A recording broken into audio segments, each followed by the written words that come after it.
afternoon.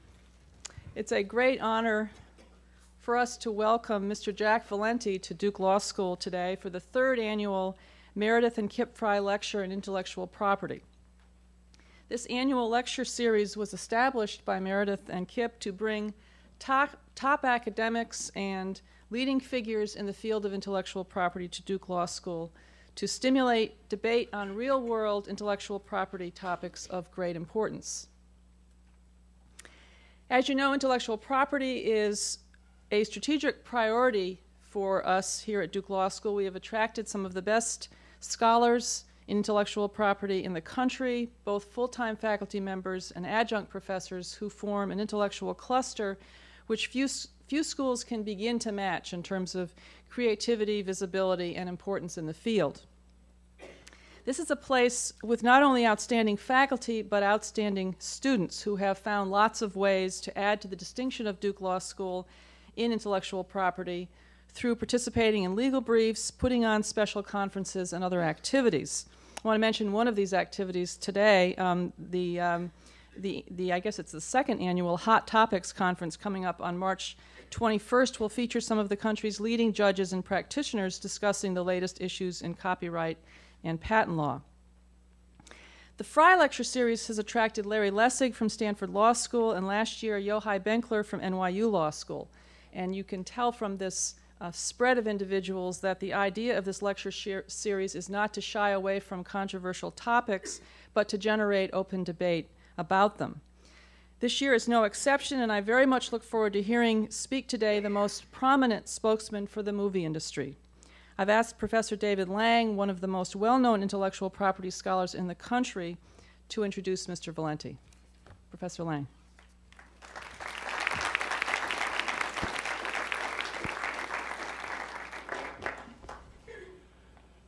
And I do so with very great pleasure, sir. It's an honor to have you with us today, and a great pleasure for me to be the person who is to introduce you. Jack Valenti was born in Texas, served in the U.S. Army Air Corps' 12th Air Force as a bomber pilot in missions flown over the Italian Alps in the vicinity of the Brenner Pass, 51 missions altogether. I am told at heights generally amounting to about 100 feet above the ground, occasionally rising to perhaps a few thousand feet, but remembering always that the Italian Alps are higher than a few thousand feet. So this was not a small thing that Jack Valenti did in the 3 years and 51 missions that he served during World War II. And I think it began a career that I believe makes him more than ordinarily suited to be the president and CEO of the Motion Picture Association of America, because if any CEO and president has led a life that is truly the life of an adventurer, worthy of portrayal by Sean Connery or others, it must or Danny DeVito. It must be exactly. Must surely be Jack Valenti. He said at breakfast this morning that perhaps the most hair-raising trip he'd had while flying during the war was coming home, when he sort of island hopped from place to place in this B-25 bomber, finally landing safely in the United States. He took an MBA at Harvard, went back to Texas, formed an advertising firm with a partner, and in the course of doing so, we're now to nearly the end of the 1950s, he began to be increasingly drawn into political consulting, especially for Democrats. He became allied with the Kennedy administration, and in November of 1963 in Dallas was given the task of coordinating publicity for the then much anticipated visit by President Kennedy and the First Lady to Dallas. Jack Valenti was in the 6th car in the presidential motorcade when the president was assassinated at Dealey Plaza. Later that afternoon on Air Force One, he was the first presidential assistant sworn in on behalf of Lyndon Johnson, whom he served from that day until 1966 in June, when he left to become the head of the Motion Picture Association of America. Among his first challenges at the Motion Picture Association was the challenge posed by First Amendment threats consisting of censorship. There were in those days numerous censorship boards in various cities around the country. Jack Valenti, with others, but chiefly at his direction, designed the Motion Picture Association rating code, which we have known from that time until this, and which has served, I think, most of us would agree, admirably as a way to distinguish among pictures we wish to see ourselves, wish to see with our spouses, and wish not to have our children see. He is among the most thoughtful, committed, and articulate spokesmen for the motion picture industry's continuing battles against digital piracy, the thing which I think it would be fair to say probably occupies him most and occupies the association most. We may or we may not agree with his position on this subject, but there is no gainsaying the dimensions of the problem every day of the year. Approximately 500,000 films are downloaded from the internet without permission and without payment. It would be remarkable if the motion picture industry were indifferent to statistics of this kind and others like it, and indeed, as we all know, the industry is anything but indifferent. So it is appropriate and indeed very welcome that our guest, Jack Valenti, will speak to us today on the moral dimensions of this great phenomenon of our time. Let us welcome Jack Valenti.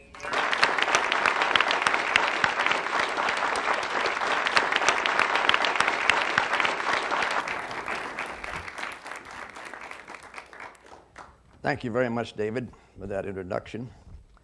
A little brief, but that's all right. Anyway, it's kind of you, and more than I deserved. First thing I'm going to do is start my stopwatch. But I got to tell you a story about this. When I was a small boy growing up in Houston, Texas, growing up Catholic and the grandson of Sicilian peasants, in a part of Texas that was the Bible Belt, where there were very few Catholics, and you can bet your bottom dollar damn fewer Sicilians, I can tell you that. I used to go to Mass with my family at 7 a.m. every Sunday, and then, excuse me, I would go with my Protestant buddies to what is known in Texas as a brush arbor revival. On a flat piece of parched Texas earth, they have a tent, 500 folding chairs, and a pulpit where circuit riding preachers would come and for a couple of hours kick the hell out of the devil all the way up and down this Texas flatlands. And one day I was with a 10-year-old friend of mine and his father, and there approaches the pulpit this preacher who's known to be the greatest filibustering preacher of all time, could go 4 to 5 hours and never have to go to the bathroom. That's a terrible situation. So the first thing he did is he hauled out a big pocket watch and put it right in front of him. And my young friend tugged at his daddy and he says, "Daddy, what does it mean when the preacher takes out that watch?" And the father leaned down and he said, "Son, not a goddamn thing." So I'm starting my stopwatch. Dean Bartlett, thank you so much. I had a chance to visit Duke Law School today, and as a fellow who always wanted to be a lawyer and somehow took the crooked path, I was very impressed, particularly with the technological advances that you have. I thought I was on a Star Trek set for a while there. It's incredible what you have done. I'm going to try to speak with you as brief a time as I can, and then perhaps we can have questions, because I think you and I talking together about this is something that's useful. I'm glad to hear that you had Larry Lessig here. Larry and I have debated 4 times, I guess, and I find him a thoroughly charming and brilliant man, although we're on the opposite sides of just about everything, including the Eldred decision, which I sat in the Supreme Court, and I told one of my friends it's going to be a 7-2 decision.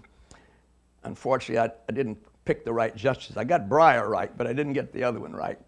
But Larry and I take our little show on the road, kind of like snappy songs and snappy patter, and we get along wonderfully well. So I have here 2 pages of my speech, and I hope that you'll allow me to bore you a little bit. But let me begin by saying no free democratic country, no free democratic country can lay claim to greatness if it doesn't construct some kind of a moral platform, a moral imperative, if you will, to guide the society and have the society recognize and respect civic trust. This moral imperative applies to every business, every industry, every profession, every university, and the government as well.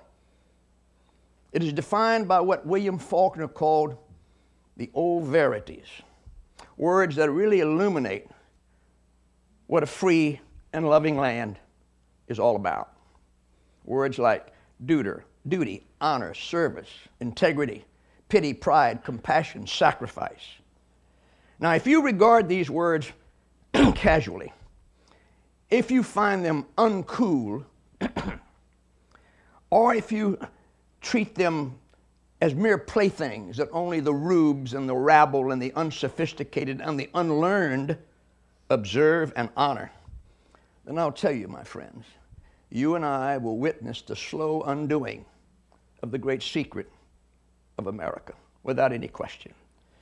Now, newspapers lately have been full of sordid stories of the unbounded avarice of a lot of corporate executives who did some, well, I guess whose acts soiled this moral compact. Now, it wasn't an indictment of the free market system. The system works just fine. But what was contemptibly and horribly wrong was these executives knew they were cheating and stealing from their employees and their stockholders. And because it was easy to do and they had the power to do it, they did it. Now, I must tell you in all honesty that this was a cynical and coarse defiance of the moral compact. And the exposure of this fiscal perfidy had a lot of people thinking hard and long about the lack of a moral reverence, moral reference within these corporate executives. Now, most Americans who don't have very much really don't resent people who have more, because most Americans believe if they work hard, if they educate themselves, if they go to Duke Law School, they will, by their own efforts, have more tomorrow than they have today. That is the beauty and the sanity of the American dream. But I must tell you, the belief by the average citizen in the moral compact is demolished by the brute reality that some of those who have more got theirs through trickery and treachery and duplicity, and thereby soil the moral compact. I think that there is no larger objective in this country, no larger objective than the reassembling of civic trust in this country. Trust not only in business leaders, but in university leaders, in lawyers and doctors, and in the politicians, those people who govern us, to believe that they are doing everything they can to benefit the people that they have by solemn oath sworn to serve. Now, someone once said that all movement is not necessarily forward, and that all change is not necessarily progress. Now, the digital world that we're about to enter may not be a better world, but it sure as hell is different. The difference between digital and analog is, in the words of Mark Twain, the difference between lightning and the lightning bug. Huge chasm, and therein lies both the menace and the promise. Now, most universities, I'd say all of them, including Duke, have large pipe, high velocity, state-of-the-art broadband systems, none better, none faster. And these systems produce vast benefits to the university, allowing professors and research experts to have instant access to all the latest data, information. And I saw a demonstration today of how you can examine all the law cases since the time of Lycurgus, I guess, or Solon at least. I'm not moving too fast for this group. I want you to stay with me. So, excuse me. Now, the students themselves are also have access to all this material. Enormous avalanche of it. And access to movies as well. Now, the fact is, it's an open sesame opportunity, like it or not, for students to get on these file swapping sites and guess what? Take down movies by the long ton without paying for it. Now, that's the state of affairs today. So I want to talk to you a little bit today about the interlacing of digital technology, the moral compact, and movies. And I want to introduce you to a collision of values, which is very important, particularly for those of you who are students and going into the practice of law. One value says that digital technology gives me power to roam the internet. And whatever is available there, I have the power to take it down, and I do. The other value says the fact that digital technology gives me all this power doesn't make it right for me to use it wrongly. And there, my young friends, is the collision of values today. And I'll tell you this, we confront as a result a massive contradiction, because this collision puts to hazard the whole sustenance of the moral compact. And it brings to question, what are the universities going to do about it? How do you respond to this gauntlet thrown down to you, universities, by the best and the brightest? Now, David referred to some statistics. He was referring to Viant, which is a Boston-based research firm, that recently estimated that 400,000 to 600,000 movies are being illegally taken into hard drives every 24 hours today. And this means that students, mainly, unfortunately, are the biggest chunk of the recipients of these movies, where you flee at 183,000 miles a second to Morpheus and Kazaa and Nutella and Grokster and LimeWire and you name it, where you can enter somebody else's hard drive and bring down the world free of charge. Nobody bothering you. Not too bad. But there's a larger, darker issue here that we just simply have to confront. 99.9% of students in universities today would never go into a Blockbuster store, as my colleagues Troy Dow and Terry Southwick, who are here and teaching intellectual property, have tried to present in far more eloquent terms than I am. Wouldn't dream of going into a Blockbuster store and with furtive glance put a DVD under your jacket and walk out without paying. Wouldn't do that. Why? It's stealing. It's shoplifting. It's the Winona Ryder thing. And they wouldn't do it because they know if they get caught, they're in big-ass trouble. So why is it that these same young, brilliant people will go to the internet and stuff inside their computers a movie into their digital hard drive? Why? Why is that so? Is it because digital shoplifting is a low-risk enterprise? If that is so, why is it so? Is it because Ambrose Bierce's definition of conscience is something you refer to when you're about to get caught? Is that an unwanted truth? Or the words principle, ethics, morality, alien words exiled from a student's lexicon? I pray that is not so. But we have to examine it. Now, I know some critics say, oh, come on, movie industry. God damn it. Get with it. Stop your whining and get a new business model. Hey, that's not a bad idea. Except that no business model ever struck off by the hand and brain of man can compete with free. If you can get it free, there's no business model you can think of. Believe me. And if somebody says come down to the Safeway or whatever your grocery store equivalent is and pack up everything, and somebody across the street is trying to sell it to you, guess who's going to do the most business? Same way with us. Now, let me tell you a story, true story. I'm not going to tell you the name of this university. It's one of the, maybe within the top 5 of the most prestigious universities in this country. I was asked to speak on the changing American presidency. Every now and then I like to talk about politics because I'm a political animal at best, sometimes at worst too. And before I started with about 250 of the top people there, students, I said, before I begin my little comment, I'm not in the music business. It's not my turf. But I'm curious. This was a couple years ago when Napster was in full blossom. I said, how many of you have bought a CD in the last couple of months? 2 hands went up. And then I said, how many of you are on Napster? Every bloody hand went up. And I said, that's interesting. And I picked out a young fella, about like you, who's going to graduate near the top of his class. And I said, let me ask you a question. Here you are about to become an educated, civilized human being, best fitted to face life challenges and changes and dangers, and to do it all with versatility and grace. So how do you square that with the fact that you're stealing?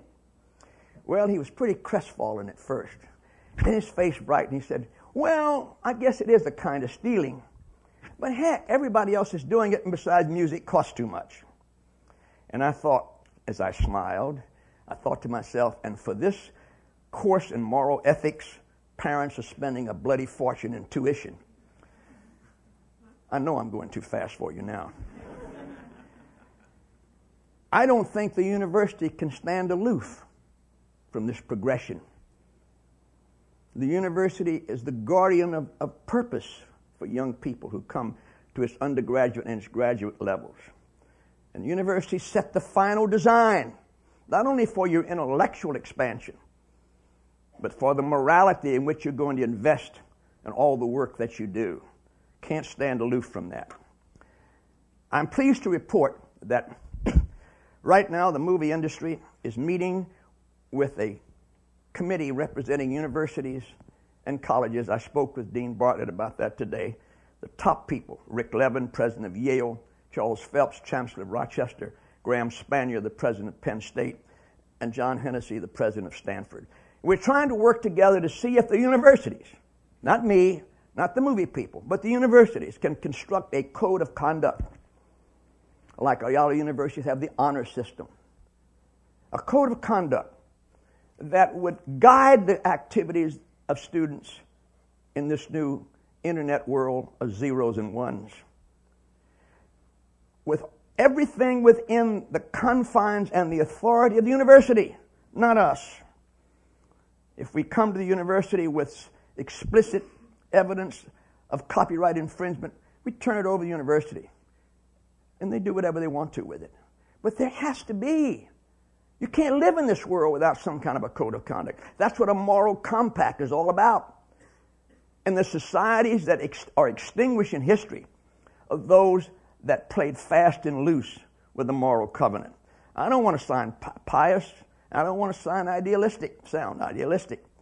But I'm telling you, there are some things which are ancient, which are ageless. And the moral conduct of a human being is one of those. Now, the digital technology is a hyper-modern phenomenon, no question about that. But its molecular connection to the moral compact has an ancient ancestry.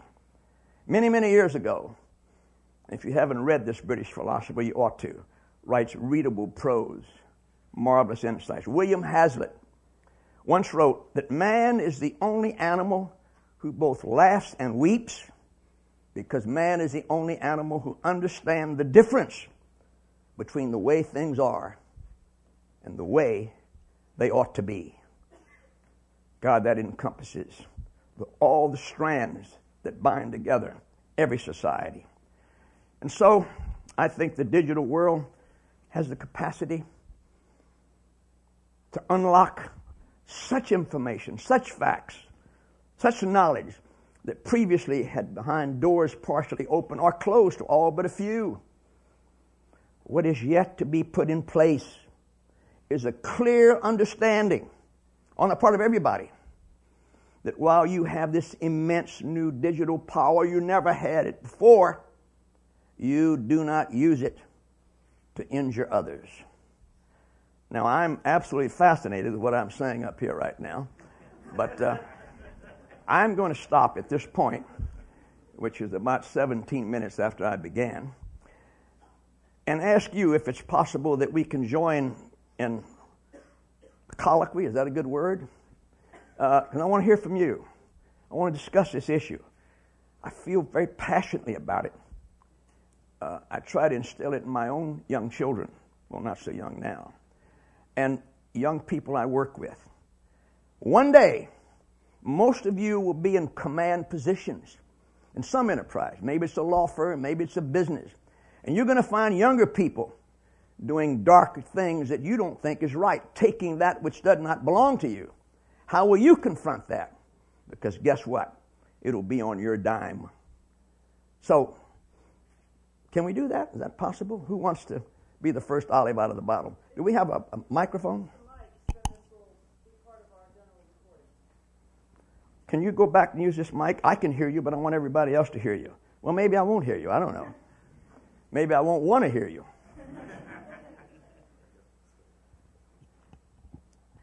I'm curious what you feel about the tension between the possibility of exposure through these really fast forms of media and communication in contrast with the reality of people downloading vast amounts of music and movies without paying for it. What is your question? Well, I'm curious what you feel. I mean, how the media could be useful, because there are a lot of useful ways for exposure of artists or in the film industry, directors and filmmakers, but while at the same time promoting that moral code that you're discussing. Well, I think if a director or a songwriter or an author wants to give away his material, this is Larry Lessig talking about the Creative Commons. I have no problem with that. But unless you're under the GI Bill of Rights, which I was fortunately able to be under and got all my tuition, all my books free, when you come to Duke, don't you have to pay something? You don't go and steal books to come here, do you? I know stealing is a hard word, but let me put it this way. What do you define as the act of taking something intellectually alive that doesn't belong to you, for which you do not pay and you do not ask the permission of the owner? How do you describe that? Sampling? Hello, that's not bad, is it?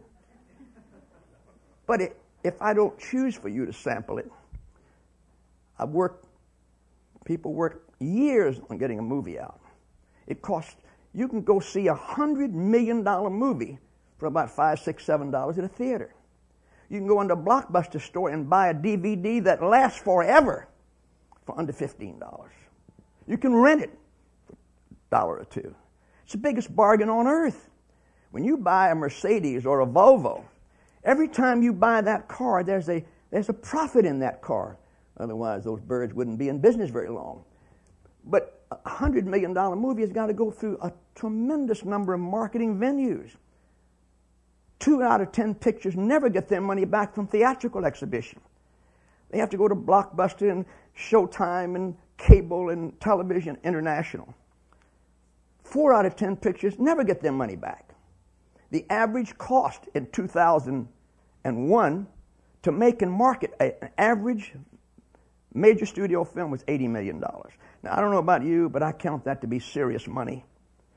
And yet, 400,000 to 600,000 movies are taken every day.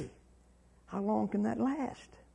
There are only 17 million, approximately, homes with broadband. But what happens, my young friend, when you get 20, 30, 40, 50 million homes on broadband? And the technology we find so magical today will seem primitive 18 months from now. You bring down a movie in minutes. How do we go into that future if people, particularly universities, find nothing wrong? It's okay to do this. I didn't mean to give you a lecture, but I told you more than you really wanted to know. Yes, sir, and then I'll come to you.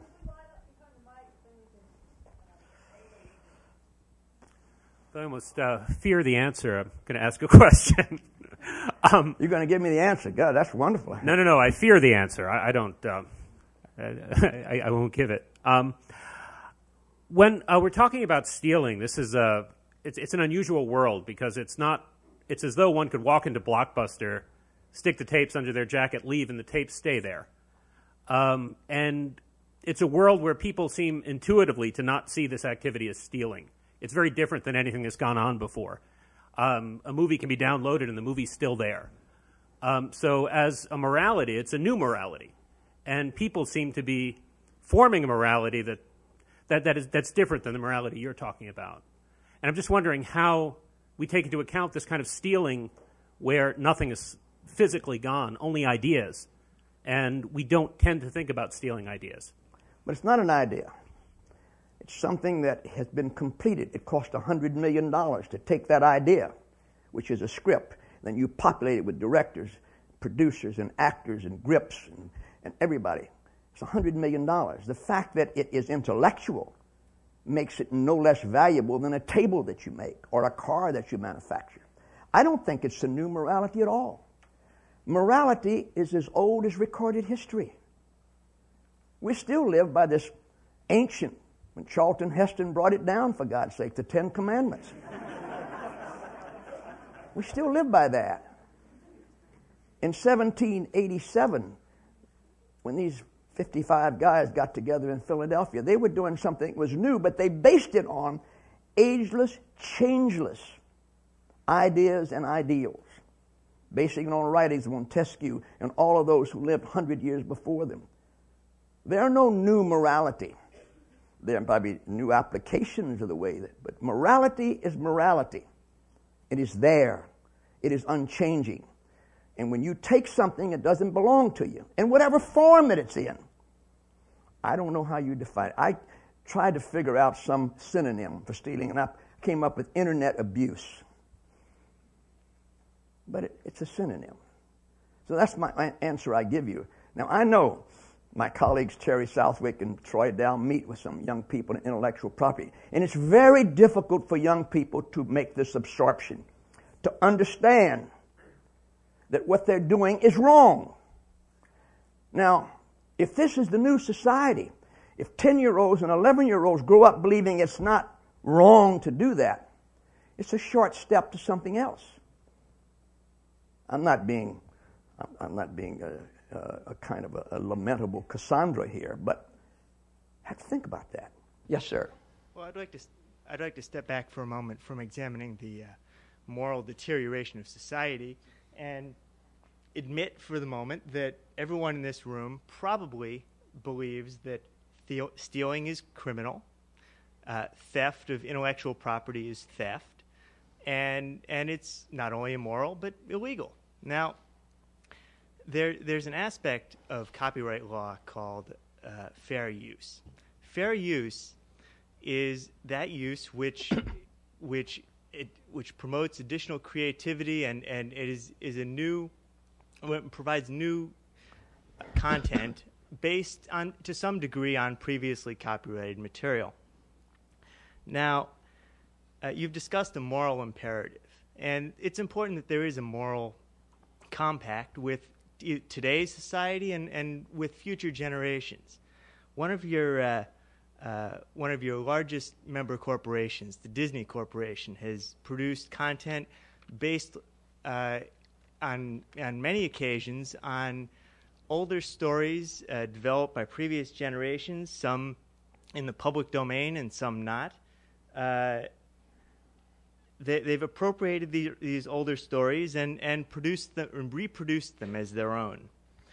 How can you justify putting fences around around these sources of content for the next generation of inspired creators, using the digital rights technologies that your organization is currently supporting and promoting for future generations? I think that's a very insightful question. Let's talk about fair use. You may not be surprised to know you're not the first one who's flung that two-word phrase at me. What is fair use? Fair use is any professor in this school can go to the Blockbuster store, get a DVD or a video cassette and show it in its entirety in your classroom without paying a performance fee. You have a right to do reference material, although some authors will overstep the bounds by quoting the people. You can take maybe a page out of a chapter. You can't take the whole book. That's part of the law. Now, when you talk about Disney taking previous material, Shakespeare went down and had previous material to the 17th century. Everybody does that, but you either live under a country of laws or you don't. Now, there are copyright laws in this country. If you think they are unfair and unwise and unwieldy and absolutely out of kilter in this new 0 and 1 age, then we change the law. But right now, I think as a lawyer to be, are you a lawyer? No, I'm not a lawyer. Are you in law school? I'd like to clarify my question. I'm not asking whether I don't believe that Disney broke the law in their taking of this content. My question is more the technologies the organization is promoting. Well, what technology are we promoting? Digital rights management technologies, which would restrict access to content provided through many media. These technologies would prevent access for fair uses without inordinate hurdles to be jumped over by the user of that content for a legitimate use. Well, let me ask you this question. Let's say I have a movie on pay-per-view. This movie comes right after a new business model, comes right after theatrical exhibition. It has yet to go into all the other venues. We put it on the air, send it down, pay-per-view. Is it fair use to make a copy of that without paying for it? Certainly not. Well, that's my point. That makes my point. Fair use doesn't mean you take something that doesn't belong to you. Now, we're not restricting anything. I don't mean to interrupt, sir. Well, you just did. Yes. I'd like to try and focus. I'm discussing actual fair use, not the perception of fair use. Well, I think we can debate this because I think you and I are going like this, and you're as right as I'm right, I suppose. But I don't want to. I got other people. So thank you very much. To come off of his question, what you mentioned, there's a difference between legal and moral. And I don't think a lot of people would argue with you that stealing is moral or immoral. But how do you square, for example, the DGA's position going further into people's homes that may want to watch a movie without cursing or without nudity to change it after they've actually purchased the movie themselves so they can watch it in the manner that they want to, where the DGA have said that they don't want this type of stuff to happen? How do you square those two issues? That's a good question. You're talking about clean flicks and that sort of thing, where you take a video cassette and you insert some software in it, and it changes what's in that movie. Now, it takes out the words. It also takes out certain scenes that the software says is offensive and maybe violent, sex, and language.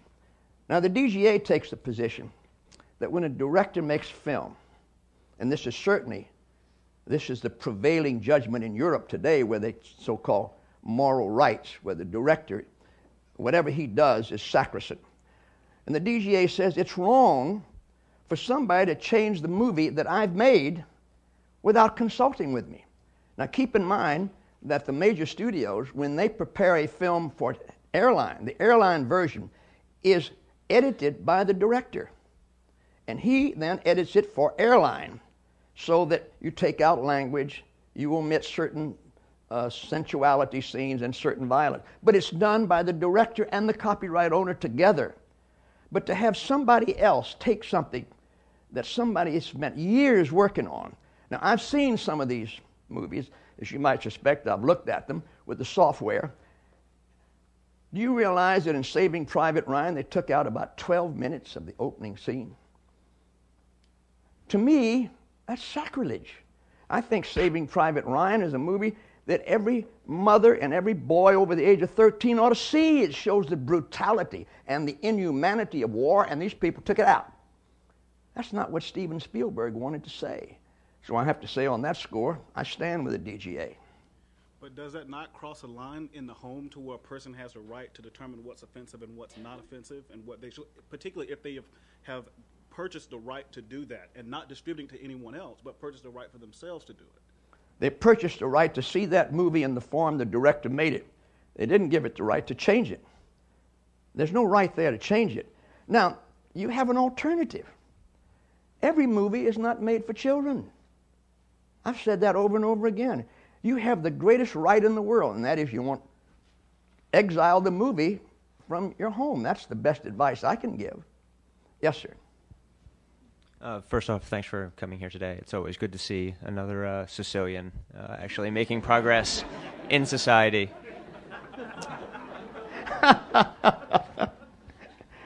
But my question is... Are you available to do sitcom work? I'm going to be here all week.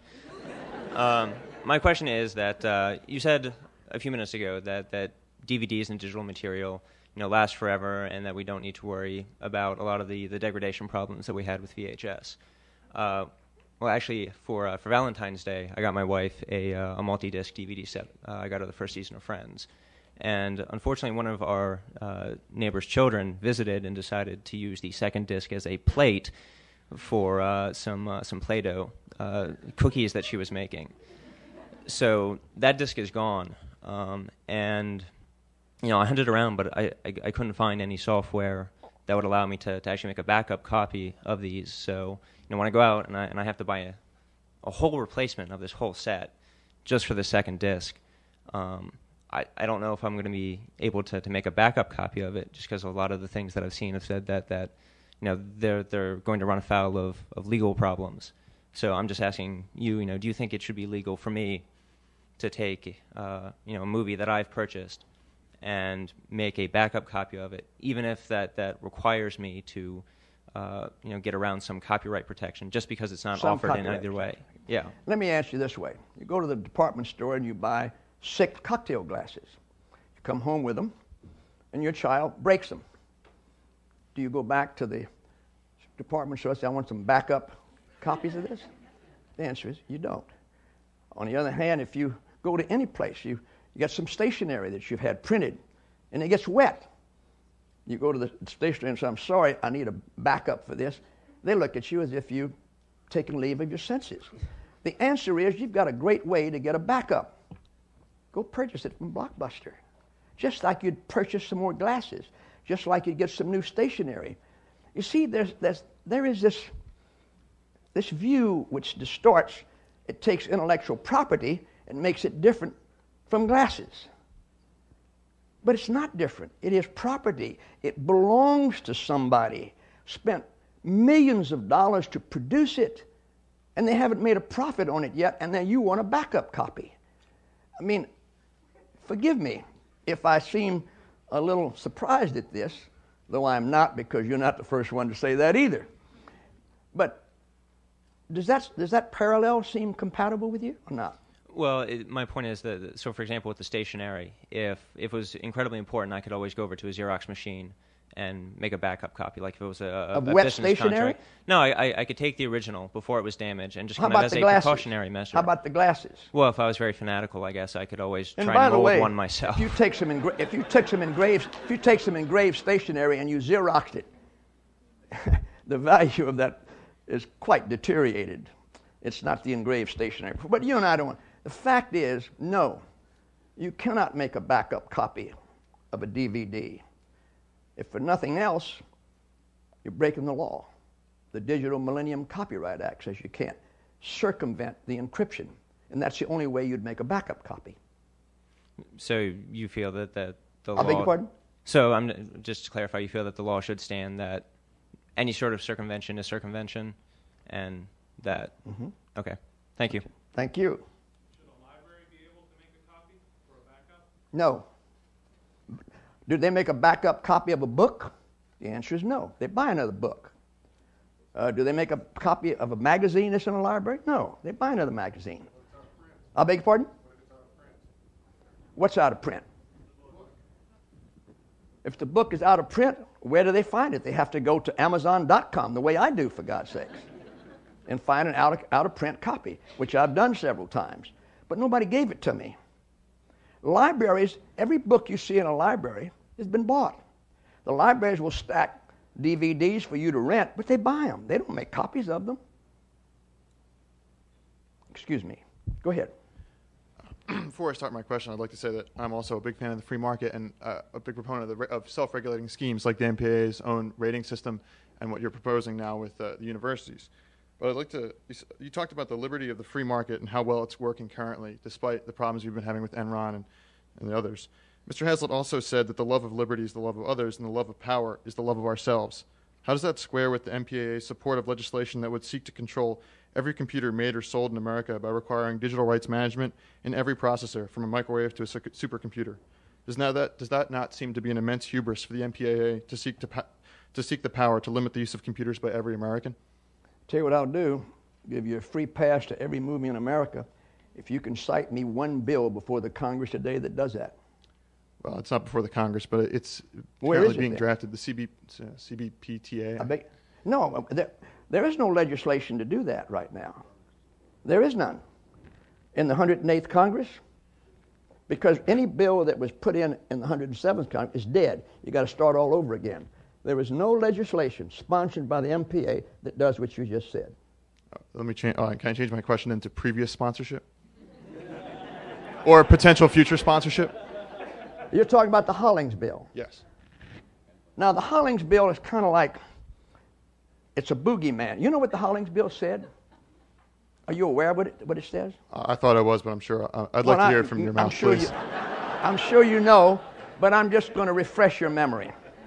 The Hollings bill said, and by the way, this was all done by Senator Hollings, not by me or the MPA, and I've learned a lot in Washington. Never argue with the chairman of the Senate Commerce Committee, okay? You don't do that. This bill said, we're going to ask the IT, the computer people, and the consumer electronics people, and the copyright people to sit down and talk together for as long as 18 months. 18 months. And if at the end of 18 months you can't come to any conclusions to how you go into the future digital world, then the Register of Copyrights and the Federal Communications Commission would then put out an order saying we want everybody in the country to offer what they think the solutions are. It's the most transparent, democratic way I can imagine, that thousands of people would have sent in what they thought. The FCC would distill all this, make it all public so everybody can read it, and then they would do reply comments so that of the 5,000 briefs they received, there'll be 5,000 reply comments. And then after that comes in, they would hold a hearing in which they would distill everything and put it up for then oral discussion. It may take a year, 2 years, 3 years, who knows? But I can't think of anything that's more democratic than that, and that's what the Hollings bill said. I'm not doubting that the process was democratic. However, at the end of that whole process, no matter how long the process is and how not prone to failure it's supposed to be, I'm sorry, I don't know if you said what the purpose of all those comments were and all those suggestions. What was the ultimate? Excuse me. Go ahead, finish. The ultimate goal. The ultimate goal is that after everybody made all their comments, FCC and the Register of Copyrights, one is under the jurisdiction of the Commerce Committee, one is under the jurisdiction of the Judiciary Committee, then they would distill all this and come up with what they thought ought to be the answer. But then they would hold open hearings about it. I'm sorry, the answer to what? Answer to how to protect property in the digital age. All right. Thank you. Thank you. I think my question's probably a little more tame than some of these are. But can you speak up just a little bit? I'm sorry. I think my question's probably a little more tame than some of these are. But so I have a friend of mine who lives in Japan. She sends me DVDs of the latest anime, which is just a cartoon sort of thing that I like to watch. I can't watch them here legally because my region for my DVD player is Region 1, which is the United States, and I think it's Region 5 or Region 6 or something like that for Japan. And the end result is there's no way for me to watch them without buying a Japanese DVD player. Except I could use the tools that are available on the internet, like the one that was posted by the Eldridge case, DECSS, to crack the encryption on the DVD and play it on my Linux machine or on my Windows machine or whatever I wanted to do by allowing a region set. And so I'm wondering, is that not consistent with fair use? Should I have to buy another DVD player in order to play that DVD? Or what if I happen to move all over the world? Should I have to continue to buy different DVD players with whichever region I want to watch? Well, let me respond to you by telling you why we have regional codes. called parallel imports. You put out a DVD here, but you don't put it out all over the world at the same time. So what happens is that pirates would steal all the DVDs here, then ship them by transport to Japan or Asia or Europe, and flood the marketplace with DVDs. What we do now is when you bring out a DVD in Japan, it's coded to that Asian. If you bring it out in Europe, it's coded to Europe. In the Western Hemisphere, it's coded there. It has to do with trying to protect the vitality of a movie before it has a chance to move around the world. But I'm not a pirate. I didn't do anything wrong. Why Well, is everyone being treated like pirates? Well, I wouldn't be dealing with a Japanese code. I'd try to get one in America if you could. But these don't ever produce there. They're only produced in Japan. But they're really good cartoons. I mean, in all honesty, they're, well, you know what they're I would far do? different than anything else. I would Sony buy, produces them over there, if but they they're don't really produce good them cartoons, then I would get me a Japanese machine and show them. The problem is the Japanese ones are like $400. It just doesn't seem reasonable for me to have to buy a Japanese DVD player in order to do that. And I just think that I'm not really violating any rules. I'm not even trying to break the spirit. I'm breaking the letter of the law, but I'm definitely not breaking the spirit of the law. And it seems like a pretty reasonable thing for me to say, hey, is this okay? Because that's really what we're looking for. And just something simple like that. You make a good case. And I never felt comfortable with coding myself, to be honest with you. But it certainly was abusing the marketing of our films because you can't put out a film day and date all over the world. It's just, from a marketing standpoint, it's more than your resources can handle. And you're trying to protect the vitality of that movie, and they came up with regional coding. From a personal standpoint, buying another DVD player is more than my resources can handle. Well, let me know, and I'll try to get you a discount if you want me to. Than I do for me. I appreciate that. Okay. But the thing is that you need to issue discounts for everybody. Because there are a lot of folks who are in the same boat. And there are people in our armed services who travel from place to place, who buy movies at that location. They come home and they're just suddenly out of luck.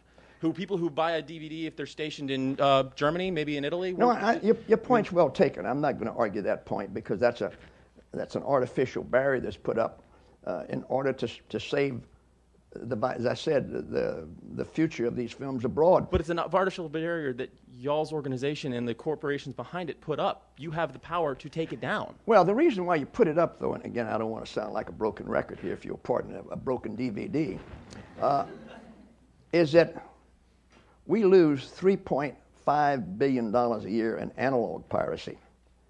God knows how much we lose in the duplication of DVDs all over the world. It's mounting now into the billions, and it's becoming even more deleterious as time goes on.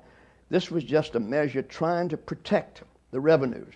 Now, maybe there are 10,000 people that have the same problem you have.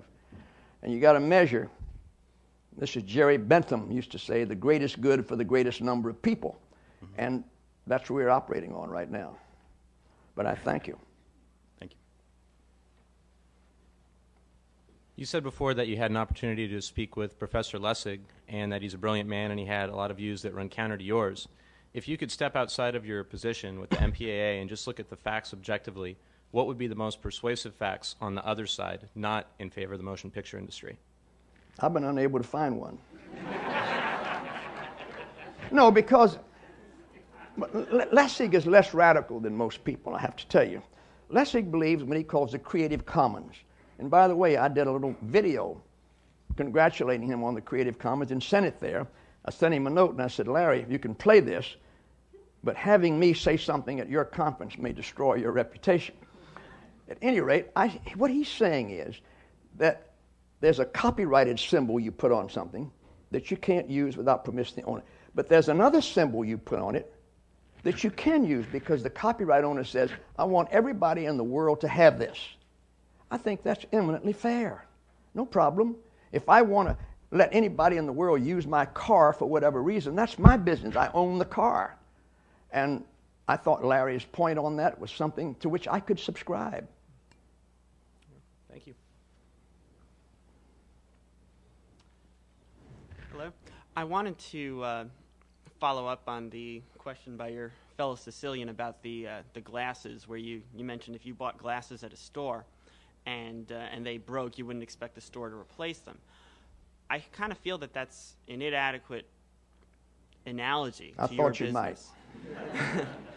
And the reason why is because if I decided to blow my own glasses and they looked like glasses that somebody else made, I wouldn't be violating any law.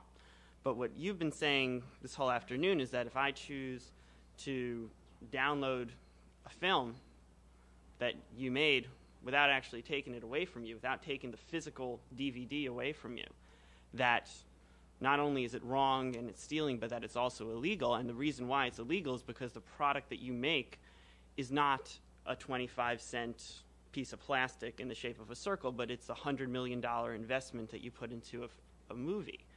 But how could you square saying that your product is this movie, this content, while at the same time, you know, if my DVD or my CD or my audio tape breaks and I call you up and say, you know, could you send me another one? Or, you know, even I'll pay you the nominal fee that it costs you to make a new disc for a replacement. Then suddenly your product is the 25-cent disc and you can't get another one unless you bought it. Don't you see a contradiction there? Well, let me just, the answer is no. That's a short answer. Let's take about you make your own glasses. They belong to you. You created those glasses. If you want to make your own movie, you can do that, and you can give it away. The CD. I created it. No, but I'm saying you made your glasses. They didn't exist before you did it. The DVD belongs to someone else. Now, if you want to go out and make a 15, 20, 30-minute movie and put it on the internet, and a lot of people do that, you have perfect right, because it belongs to you. You can do then whatever you choose to do. Your labor, your intellect, your imagination went into that. So I don't see a contradiction there at all. You make the glasses, they're yours. Now, they may not look exactly like, or maybe you made them almost like the glasses you bought at Tiffany's. I doubt if you can do that, but let's say you bought it at the department store. What's wrong with that? Nothing wrong with it. So that's why I don't see a contradiction in it. Sir, the reason why your analogy is inaccurate... I can't hear you, dear. Can you get off to the mic? And ladies first. Sorry. The reason I think your analogy is inaccurate is that if you buy a glass and you break it and you want a new one, someone has to produce that extra glass. And a glass manufacturer gets an extra profit from each glass that's sold. You as a motion picture, a motion picture industry or a company has sold the DVD already. They've made that profit from you purchasing it. And when that person gets, if they make a backup copy, the motion picture industry has not lost that extra amount of money that they would have, they can still sell it to all those other people in the way that the glass manufacturer cannot sell that extra glass that they have made to, whoever else would have bought it had this person not broken it. That's a marvelous counter-argument, but it has one irremediable flaw. When you say you buy a DVD and you got to make a profit, no, the DVD, they have to sell millions and millions and millions of DVDs before they can even begin to look at a profit. Every time a movie is stolen by somebody with sophisticated equipment, and you have it at this university, the possibility is that you're not going to see it at a theater. Or you've already got a DVD, so you're not going to buy one. Keep in mind that the glass, every time a glass is sold, there is a profit margin in that. The glass didn't cost very much. But a $100 million movie has got to exhaust itself through maybe a year or a year and a half in the marketplace, in venue after venue after venue, and maybe after 2, 3, 4, 5 years, it gets its money back. That's the difference. Right, and that's taken care of by the fact that DVDs and movies are patronized by a large number of people. Further, I think your figures about how much money certain movies lose, those are made up for by the vast amounts of money that other films make. One company might make 2 out of 10 losers per year, but the 8 out of 10 ones that make so much money, they more than compensate for that. I think it's a little disingenuous to, portray the movie industry as being, poor movie industry. They're losing money on these films because, they more than make up for that. But regardless of the fact that a movie has to be sold a whole bunches of times in order to make a profit, the fact is you only sell that DVD or movie ticket or anything to one person once, and that is on what you rely to make the profit. You don't, I hope that you don't rely on people breaking their DVDs and having to buy new ones, or, making in that case, you could just make faulty ones that would die out every 5 years and make people have to, it just seems, some do. DVDs certainly get scratched. They're not forever. Half the time I go and rent a movie from Blockbuster, it doesn't work right. So I think also, saying that a DVD is forever, if you're going to say that, then I think it's a contradiction to then say it's forever, but if your neighbor puts Play-Doh on it, you have no recourse. Well, I'm saying to you that unlike a vinyl record, or unlike a video cassette, it lasts forever. It never wears out. That's the point I'm trying to make. And by the way, you're talking about how movies make all this money. Would you like to buy Universal Studios? If I could. It's up for sale. And a lot of people don't want to buy it. The profit margins in the movie-making business are infinitesimally small, as any guy can tell you. You have to make your money in the aftermarket place. You have to go to home video. You have to go to television. You have to go to cable. You don't make it in the theatrical business. That's why this aftermarket is so bloody important. And that's why the theft of our material abducted in its early days. And then I'm not worried about today. If we could just keep everything the way it is now, guess what? Could live with that. No problem. But I'm worried about 04, 05, 06, and 07, when the capacity of technology that is beyond your imagination allows you to bring down a movie in a twinkling of an eye, the most sophisticated, great fidelity to sight, sound, and color. When that happens with 50 million homes on broadband, with every university on broadband, we have, as I said before, a big-ass problem, and that's our... Well, I understand that. I just think, but I don't see how any of that, as nice as that is, I don't see how any of it addresses the problem of someone who's already paid for a DVD. And, they're not going to distribute it to anyone else. They just want to be able to see that DVD that they already paid for. And the reason it's not the same as, getting another glass that has to be manufactured is that the motion picture industry will not lose anything by this person having had a backup of that thing so that they can still, use it. And instead, this person has to go and spend, the amount of money to May I embrace you affectionately and say, let us be warm and loving friends. We just don't agree with each other. All right.